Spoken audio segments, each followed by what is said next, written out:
오늘 주님께서 우리에게 주신 말씀은 고린도후서 12장 7절에서 10절까지 말씀입니다. 우리 한 절씩 교독으로 읽도록 하겠습니다. 여러 계시를 받은 것이 지극히 크므로 너무 자만하지 않게 하시려고 내 육체에 가시 곧 사탄의 사자를 지셨으니 이는 나를 쳐서 너무 자만하지 않게 하려 하심이라. 이것이 내게서 떠나가게 하기 위하여 내가 3번 주께 간구하였더니 나에게 이르기를 내 은혜가 내게 족하도다. 이는 내 능력이 약한 데서 온전하여짐이라 하신지라. 그러므로 도리어 크게 기뻐함으로 나의 여러 약한 것들에 대하여 자랑하리니 이는 그리스도의 능력이 내게 머물게 하려 함이라. 그러므로 내가 그리스도를 위하여 약한 것들과 능욕과 궁핍과 박해와 곤고를 기뻐하노니 이는 내가 약한 그때에 강함이라. 아멘. 오늘 주시는 하나님의 말씀입니다. 할렐루야. 주님의 은혜와 은총이 여러분들과 함께 하시기를 바랍니다. 이번 주부터 몇 주간 축복에 관하여서 설교를 하려고 합니다. 말씀을 나누면서 우리가 축복에 관한 말씀을 나누면서 과거에 나에게 주신 그 하나님의 축복에 감사하며 또 현재 나에게 주어진 축복에도 감사하고 또 앞으로 미래에 우리에게 주실 그 축복을 기대하고 감사하는 마음으로 나아가시는 저와 여러분들이 되기를 바랍니다. 여러분들이 어렸을 때 읽었던 동화책 혹은 성인 돼서 읽었던 동화책 중에 어린 왕자라는 책이 있습니다. 어렸을 때 제가 이 책을 읽었을 때 초등학교 3학년 때 독후감 쓰기 위해서 이 책을 읽었는데요. 이 어린 왕자를 봤을 때 얘 참 뭐라고 얘기하는 거야 하면서 아리송하고 그 책에서 과연 전하고자 하는 메시지가 무엇인지 조금 헷갈렸습니다. 그런데 어른이 되어서 The Little Prince, 어린 왕자에 관한 책을 읽었을 때에 그리고 또 기독교 관점에서 이 어린 왕자를 읽었을 때에 조금 새롭게 저에게 다가왔습니다. 이 이야기는요, 비행기를 타고 세계를 여행하던 한 파일럿, 조종사가 있었습니다. 그런데 사막 한가운데로 불시착하게 됩니다. 조종사는요, 이 사막 한가운데서 어린 왕자를 만나게 됩니다. 이 어린 왕자는요, 여러 별을 거쳐 돌아다니다가 이제 지구에 온 지 1년 된 사람이었습니다. 그런데 강한 독성을 가지고 있는 뱀에게 물려서 쓰러지게 됩니다. 이유는 장미꽃에 자신과 함께하는 이 장미꽃에 대한 책임 때문이었습니다. 어린 왕자와 이 장미꽃은요 서로 길들여가며 관계를 맺어왔고 그리고 이 장미꽃은요 한없이 약하고 순진한 존재였습니다. 그리고 마침내 그는 낡은 육체의 껍질을 버리고 먼 별나라로 떠나가 버립니다.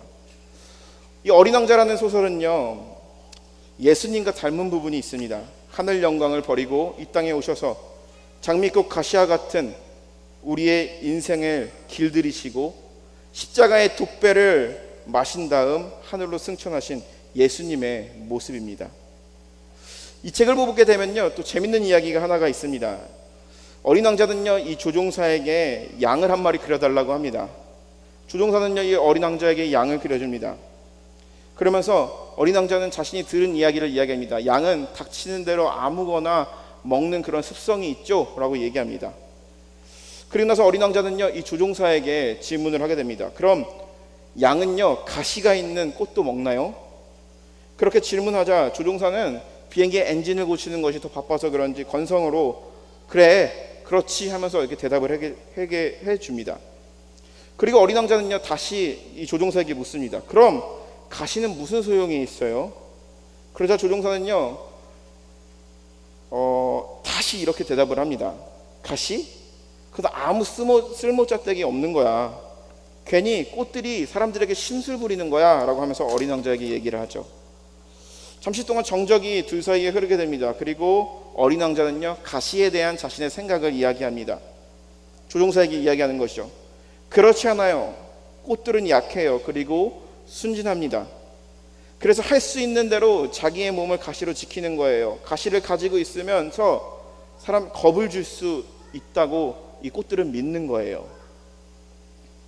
여기서 어린 왕자가 말하는 이 가시에 대한 생각은요 작가가 말하고자 하는 이 의도가 있습니다.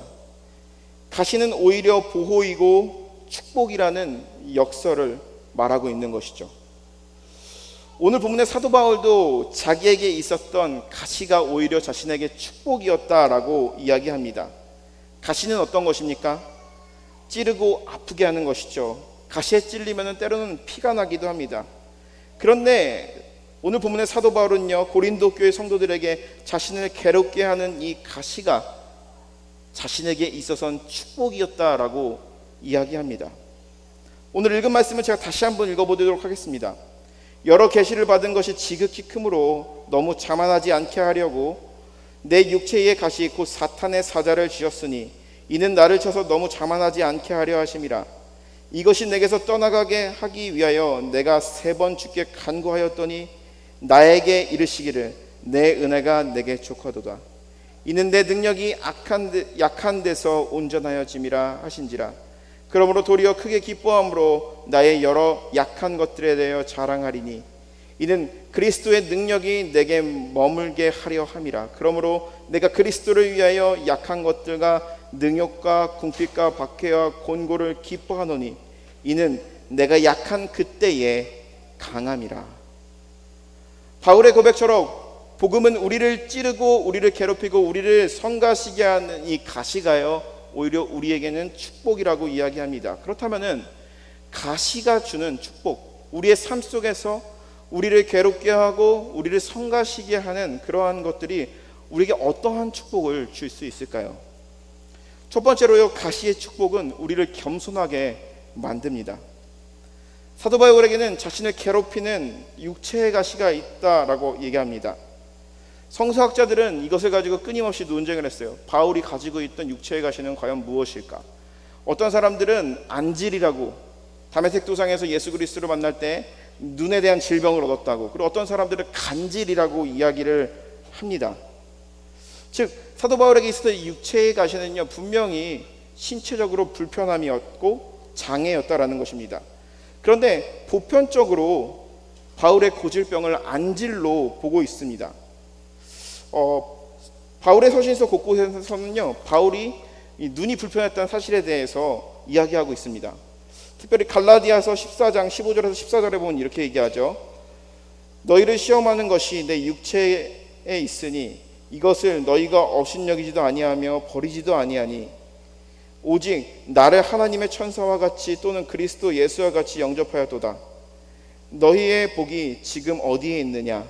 내가 너희에게 증언하노니 너희가 할 수만 있었다면 너의 눈이라도 빼어 나에게 주었느니라. 6장 11절에 보면 얘기합니다. 내 손으로 너희에게 이렇게 큰 글자를 쓴 것을 보라. 큰 글자를 쓴 것을 보라. 강조한다라는 의미도 가질 수 있겠지만 바울이 실제적으로 눈이 안 좋았기 때문에 글씨를 크게 썼다라는 이야기도 있습니다. 그런데 우리가 중요한 것은요, 바울이 어떤 질병을 가졌고 어디가 아팠는지 그것이 중요한 것이 아닙니다. 중요한 것은 바울에게 불편함을 주었던 이 가시의 역할이라는 것이죠. 그럼 가시의 역할은 무엇이었을까요? 사도 바울은 그리스도인이 된 후에 하나님이 주시는 놀라우신 은사와 축복을 경험했습니다. 바울이 세상 가운데 가서 선포하였을 때 귀신이 떠나가고 질병이 치유되고 많은 사람들이 그의 설교와 편지를 통하여서 예수 그리스도의 복음을 받아들이는 그러한 역사가 일어났습니다. 그런데 바울에게 이 육체의 가시가 없었다면 자신이 쉽게 자만에 빠질 수도 있었다라는 것입니다. 즉 바울에게 있어서 신체적인 장애 육체의 가시는 그가 자만하지 않고 겸손하도록 하는 그러한 역할을 했다라는 것입니다. 고린도후서 12장 7절에 보면 얘기합니다. 여러 계시를 받은 것이 지극히 크므로 너무 자만하지 않게 하려고 내 육체의 가시 곧 사탄의 사자를 지었으니 이는 나를 쳐서 너무 자만하지 않게 하려 하심이라. 바울은 오히려 자신에게 가시가 있었는데 이것을 통하여서 배운 것이 있다면 겸손해지고 자만하지 않는 것이라고 이야기합니다. 한 신학자가요, 옥스퍼드 대학에서 강연을 했다라고 합니다. 그런데 한 학생이 손을 들고 이렇게 얘기합니다.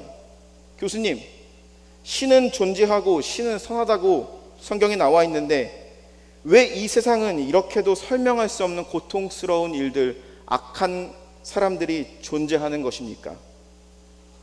당시에 신학자는요, 그 학생의 질문에 대해서 이렇게 대답했다고 합니다. 그렇지 않아도 인간은 교만하기 짝이 없는 그러한 존재인데, 만약에 그러한 가시가 같은 그런 고통이 없다면은 인간이 얼마나 교만한 삶을 살아갈 것인지 당신도 아십니까? 라고 대답했다고 합니다. 즉 어떤 것입니까? 우리의 삶 가운데 가시와 같은 그런 불편함이 있고요, 마음에 고통이 있는데 그 고통을 통하여서 우리는 겸손을 배울 수 있다라는 것입니다. 제가 서울에서 사역했던 교회에 한 장로님이 계십니다. 이분은요, 교회에서 어떤 사역을 하게 됐냐면은 교육부장을 했어요. 교육부장, 모든 교육부를 총괄하는 역할을 하는 교육부장을 했습니다. 사실 이 장로님은요, 아주 훌륭한 집안에서 성장해 왔습니다. 이분의 아버지는요, 이름만 대면 잘 아는 삼성 국회의원이고, 그리고 이 장로님도 서울대학교 법학과를 나와서 대학교 3학년 때 고시를 패스하고 20년 이상 판사로 근무하다가 지금은 이제 변호사로 또 공직으로 지금 일하고 있습니다. 여기까지만 들었을 때 이 장로님의 이미지가 그려질 것입니다. 그런데 사실은 그분이 변호사라고 하면은 아무도 안 믿어요. 왜냐하면은 이 장로님은요, 심각한 장애를 가지고 있어요. 소아마비에 걸려가지고 다리가 불편합니다. 그리고 말도 잘 못합니다. 떠듬떠듬 이야기합니다. 대인기피증이 있습니다. 그리고 공황장애를 오랫동안 겪었습니다. 그런데 이 장로님의 자랑할 것이 있다 그러면은 이런 세상적인 배경이 아니라 장로님은 참 겸손하신 분이었어요. 초등학교도 들어가지 않는 학생들을 대할 때도 아주 겸손하게 대했고요. 그리고 교회에 어려운 사람이 찾아와도 그들을 참 겸손하고 그리고 또한 선하게 대해 주셨습니다. 한 번은 제가 중고등부 예배 시간에 이 장로님을 게스트 스피커로 초청을 했습니다. 그런데 장로님이 간증을 하게 됩니다. 자신은 대학교 3학년 때 사법고시를 패스했다. 그리고 서울대학교를 나왔다. 그런데 그럴 수밖에 없었던 이유가 있었다는 것이죠. 공부밖에 할 수 있는 것이 없었다는 거죠. 어렸을 때 소아마비를 가지고 태어났기 때문에, 그리고 또 자신이 가지고 있던 이 육체의 가시와 같은 그런 것들 때문에 자신 있게 무언가를 할 수 없었고, 마음에 드는 여성이 나타나도 그에게 고백을 할 수 없었고, 학교에 가게 되면은 친구들에게 항상 놀림거리였다라고 합니다. 공부는 잘했지만 친구를 사귈 수 없었다라고 합니다. 그러면서 이 장로님은요, 고등학교 시절에 세상의 모든 것을 다 포기하고 극단적인 선택을 하려고 마음도 먹었다라고 합니다. 그런데 어느 날 예수 그리스도를 인격적으로 만나게 되었다고 합니다. 그러면서 그가 고백하기를 이런 것이죠. 예수 그리스도를 인격적으로 만나게 되었을 때 이 장로님이 고백하는 것은, 나에게 있어서는 장애가 있고 나에게 있어서는 이것이 내가 삶을 살아가는 데서 큰 리스크인데 오히려 이것이 나의 자랑이 될 수도 있겠구나. 이 불편함을 통하여서 겸손함을 배울 수 있고, 이 불편함을 통하여서 약자들의 마음을 헤아릴 수 있는 사람이 되겠구나 하면서 이 장로님은요, 판사가 되었다라고 합니다.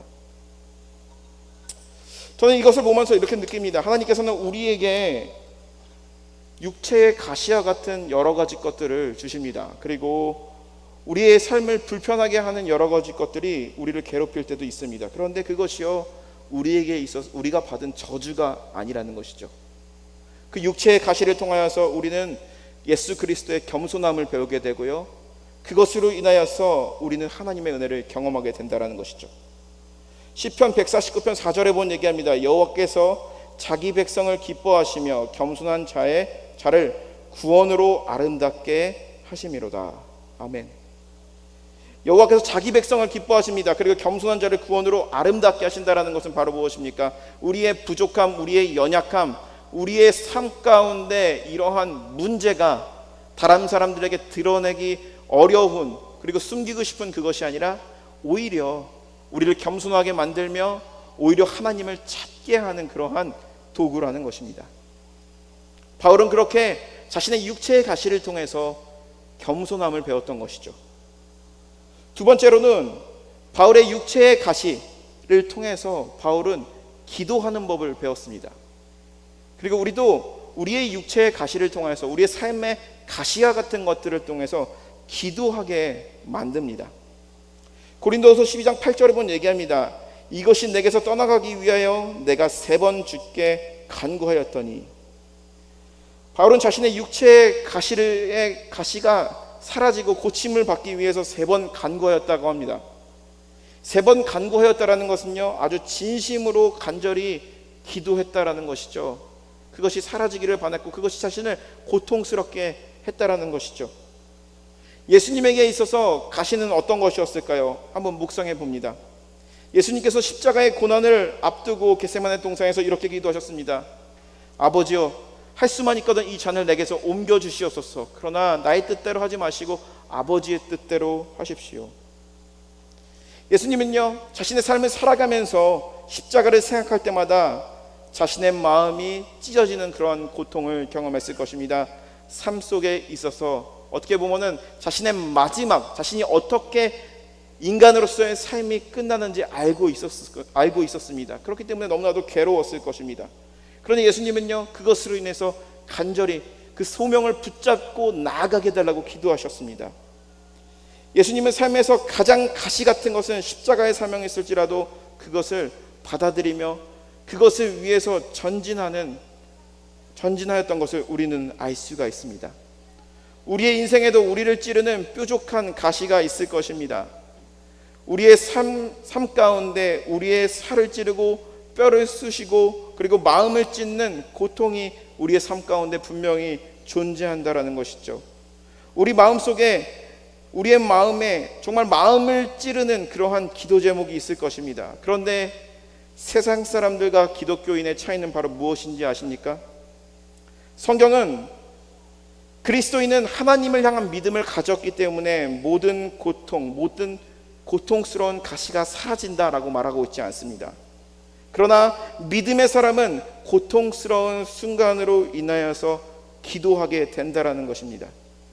우리에게 더 많은 고통은 우리를 더 기도하게 만든다는 사실입니다. 그리고 이 가시는요, 가시와 같은 것은요, 우리를 기도의 사람이 되도록 만든다라는 것입니다. 우리의 삶 가운데 고통스러운 가시로 인하여서 기도하는 것은 더없이 큰 축복입니다. 우리가 기도할 수 있다라는 이유조차도 우리에게는 축복입니다. 주님의 손을 놓지 않고 평생 살아갈 수 있다라는 것도 우리에게는 축복입니다. 주님과 떨어지지 않는다라는 것도 우리에게 있어서는 귀한 축복입니다. 사랑하는 성도 여러분, 우리에게 삶 가운데 그러한 문제가 있습니까? 그것을 위해 더 기도하시기 바랍니다. 우리 삶 가운데 있는 아픔의 문제가 좀 더 커지면 더 많이 기도하시기 바랍니다. 그러면 주님께서 우리에게 그 모든 순간 가운데 함께 하시며 그 고통이 언젠간 나의 기쁨과 자랑이 될 것이라고 오늘 본문은 이야기하고 있는 것입니다. 세 번째로, 가시는 우리로 하여금 하나님의 은혜를 깨닫게 합니다. 사도 바울은 자신을 괴롭게 하는 육체의 가시를 해결하기 위해서 간절히 기도했습니다. 그런데 그를 괴롭히는 이 가시는요, 결코 사라지지 않았습니다. 우리가 이럴 때가 있죠. 우리의 삶 가운데 괴로운 상황이 있습니다. 그런데 그 괴로운 상황을 바꿔달라고 주님께 기도합니다. 그런데 결코 우리의 괴로운 상황은 바뀌지 않는 것입니다. 하지만 하나님의 시간과 하나님의 방법에 따라서 모든 것을 풀어가시는 그 하나님을 경험할 때가 있습니다. 바울 역시도 간절히 기도했습니다. 그런데 그의 상황은 결코 바뀌지 않았다라는 것이죠. 그런데 바뀌지 않았지만, 그에게 있어서 육체의 가시가 사라지지 않았지만 하나님에게 확실한 응답을 받았다라는 것이죠.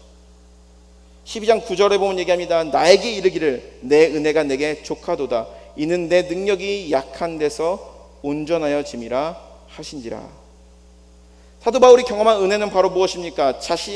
바울 자신이 고통스럽게 하는 이 가시를 위해서 기도했습니다. 그때마다 하나님의 능력이, 그리스도의 능력이 그와 함께하였다라는 것입니다.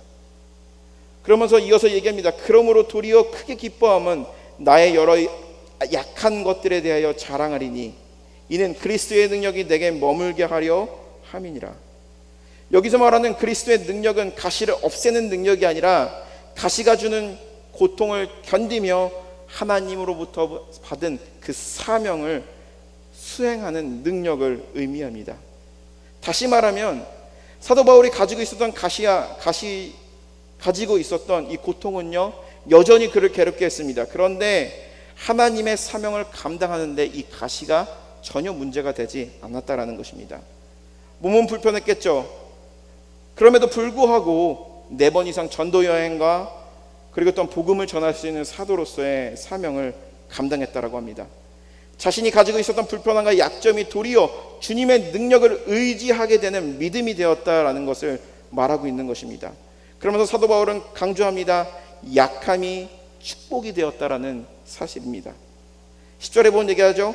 그러므로 내가 그리스도를 위하여 약한 것들과 능욕과 궁핍과 박해와 곤고를 기뻐하느니 이는 내가 가장 약한 그때에 곧 강함이라. 자신의 연약함을 통해서 그리스도의 강한 능력을 체험한 바울은 역설적으로 증언하는 것이죠. Whenever I am weak, then I am strong. 내가 곧 약할 때 곧 강함이라. 바울은 자신을 믿을 수 없어서 하나님을 의지했습니다. 바울은 자신의 지혜를 신뢰할 수 없어서 주님의 지혜를 의지했습니다. 바울은 자신의 무력함을 알기에 주님의 능력만을 의지했습니다. 그런데 자신의 연약함과 무지함이 하나님의 은혜를 경험하는 축복의 통로가 되었다라는 것이죠. 오히려 그가 강할 때 하나님께서 강하게 역사한 것이 아니라 그가 약할 때에, 그가 연약할 때에 하나님께서 그와 함께 하셨다라는 거죠. 여러분, 가끔 이런 말을 하는 사람들이 있습니다. 기독교와 불교와 비슷한 점이 많다고. 그런데 분명한 차이점이 하나가 있습니다. 그것은 바로 무엇이냐면은 구원에 대해서는 분명한 차이점이 있습니다. 불교에서의 구원은요, 자력적 구원입니다. 나 스스로가 수행을 함으로써, 마음을 비움으로써 스스로의 경지에 이르는 것입니다. 그것이 바로 불교에서 말하는 구원입니다. 그런데 기독교의 구원은요, 불교의 구원과는 전혀 다릅니다. 타력적인 구원이죠. 내 스스로 어떠한 수양을 한다고 할지라도, 내 스스로 어떠한 비움이 있다고 할지라도 결코 구원을 이룰 수 없습니다. 구원은 오직 예수 그리스도를 통하여서만이 이루어진다라는 것입니다. 예수 그리스도가 우리를 구원한다라는 사실입니다. 예수 그리스도의 구원을 강하게 경험할 때는 바로 언제입니까? 우리의 죄를 고백할 때에, 우리가 가장 연약할 때에 그리스도께서 우리를 위해서 죽으심으로써 그리스도께서 우리를 사랑하신 것을 확증하셨느니라 라는 말씀처럼 우리가 가장 연약할 때에 그리스도의 구원의 능력이 임한다라는 것입니다. 그것이 바로 분명한 차이라는 것입니다. 우리가 가장 약할 때에, 우리의 삶에 있어서 가장 힘을 빼고 있는 그 순간에 하나님의 도우심이 우리에게 임한다라는 것이죠. 우리 육체의 가시와 같은 것들이 우리를 괴롭힌다고 할지라도, 마음을 찌르고 우리의 삶을 처절하게 무너뜨린다고 할지라도 그 순간 우리의 약함, 연약함을 통해서 하나님은 더 강하게 우리의 삶 가운데 역사하신다라는 것이죠. 어린 왕자의 이야기를 한 번 더 하려고 합니다. 어린 왕자가요, 장사꾼을 만나게 됩니다. 그런데 이 장사꾼은요, 최근에 신약을 개발한 장사꾼이었어요. 그러면서 이렇게 얘기합니다. 이 알약을 하나만 먹으면은 일주일 동안 물을 마시지 않아도 됩니다. 어린 왕자는 그 장사꾼에게 묻습니다. 그런데 당신은 그걸 왜 팔죠? 장사꾼은 이렇게 대답을 하게 됩니다. 당연히 시간이 절약되니까 그렇지. 전문가들에 의하면은 인간이 한 주 동안 물을 먹는 데 쓰는 시간이 53분이라고 하는데, 이 알약을 먹게 되면은 한 주에 53분이라는 시간이 절약된다라고 얘기합니다. 그러자 이 어린 왕자는 이 장사꾼에게 질문을 하는 겁니다. 그럼 53분으로 무엇 하죠? 장사꾼은 대답합니다. 그야 당신이 하고 싶은 일 하면 되지. 그러자 어린 왕자는요, 이렇게 얘기합니다. 하지만 내게 53분이라는 시간이 있다면 나는 샘터를 향해서 천천히 걸어가겠습니다. 여기서 우리에게 중요한 메시지를 주고 있습니다. 인생에 있어서 가장 행복은 무엇인가? 신통한 약을 먹고 평생 아무것도 안 하고 누워서 사는 것이 행복한 인생일까요? 아니면은 성공 가도를 달리면서 무병장수를 하는 것이 행복한 삶일까요? 조금 힘들어도 우리의 목이 말라도 샘물을 향해서 걸어가는 인생이 참으로 복된 인생이라는 것입니다. 우리의 삶에 목이 마르기에 갈급하기에 우리의 갈급함을 채워주시는 예수 그리스도를 의지하며 생명수도 되신 예수 그리스도를 의지하며 한 걸음 한 걸음 나아가는 길이 바로 복된 인생이라는 것입니다. 우리를 찌르는 가시와 같은 아픔이 있어서 주님 앞에 우리는 기도할 수 있고요, 주님께서 우리를 향하여서 항상 예비해 놓으신 엘림과 같은 오아시스가 있기 때문에 우리는 신앙의 길을 걸어가게 된다라는 것입니다. 오늘 우리 이 말씀을 통해서 다시 한번 깨달았으면 좋겠습니다. 우리의 삶의 가시가 과연 무엇인지 한번 기억했으면 좋겠습니다. 그것이 어떠한 분들에게는 육체적인 문제가 될 수도 있고요, 어떠한 분들에게는 경제적인 문제가 될 수도 있고, 어떠한 분들에게는 관계의 문제일 수도 있습니다. 그리고 자녀의 문제일 수도 있어요. 그것이 우리를 괴롭게 하고 우리를 속상하게 만들지도 모릅니다. 하나님과 멀어지게 되는 그러한 도구로 사용될지도 모릅니다. 하지만 여러분, 그 가시 같은 나의 삶의 아픔을 통해서 하나님은 우리로 통하여 우리를 겸손하게 만들며 기도하게 만들며 우리가 가장 그 약한 그 때에 우리를 향하여서 역사하시며 우리의 삶을 인도하신다는 그 사실을 기억하며 나아가시는 저와 여러분들이 되시기를 주님의 이름으로 축복합니다.